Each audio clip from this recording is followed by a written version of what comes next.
most people know blockchain transactions as the sending and receiving of crypto. You get me? So I send you some crypto, you send me your wallet, I send it to you, and I receive some when you send to my wallet. That's what most people understand blockchain as.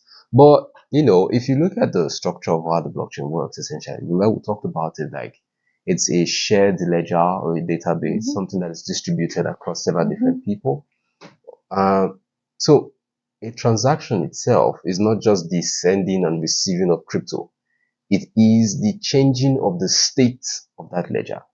So if I decide and I want to change the state of that ledger, do you get me? Of that database, I want to change any information on that database, it can be classified as a transaction. So changing the state, changing anything on that database that we all share is characterized as a transaction. So it's not just about sending of cryptocurrency. Yes. I've learned that today. So basically you're telling me now that transactions encapsulate changing the state. Every transaction, every move in literal terms to change the state of a ledger at that time. That's interesting. Yeah, give an example. Yeah. All right. Let me go ahead and show an example. So think about it this way. As a user, right, you have some basic information about yourself. Yes. You have an address. You have a current value tied to that address. Maybe some crypto. It could be in any token. You get me? Tied to that address. You have some other things, probably stored along with it, depending on the type of blockchain you're talking about. Now, if you approve another address to spend on your behalf, you get me? Right? If you approve another address to spend on your behalf, or you approve anything on the blockchain, you're not necessarily sending any value, right? You're not sending any crypto, right?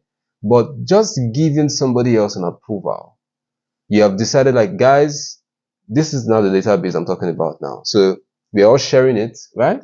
So you say, guys, I want to give this guy access to my account for a brief moment, you get, to spend just this amount, you get me?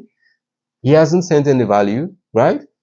But just giving that approval is a transaction because I have just updated the state of the blockchain. I've just told everybody now that I gave somebody else an approval. So is that an example of a multi-sig account? No, that's not an example of a multi-sig account. So what's the difference between what you just mentioned now and a multi-sig account? And does that also give an example of changing the state of a ledger? Okay, so what I just mentioned now is signing. Okay, so when you sign something, you give an approval, you get me? That can be classified as a transaction. Now, a multi-sig also does something similar, you get me? A multi-sig, just for the sake of people who might not know what it is, it's simply just an address or an account where you have multiple owners. You get me? To that particular address. Account, exactly. So it's just more like the way you would compare it to a company account where you have multiple people that have to sign before money, before any transaction occurs on that account. So we have something similar on the blockchain where you could have one account that have multiple users that would have to sign. So whenever one person signs or whenever everybody signs, the transaction can then proceed. So just signing for each person, right? They haven't sent any value, but because they signed, that of course is a transaction. So signing is not just transactions are not just only sending crypto, just to emphasize the point.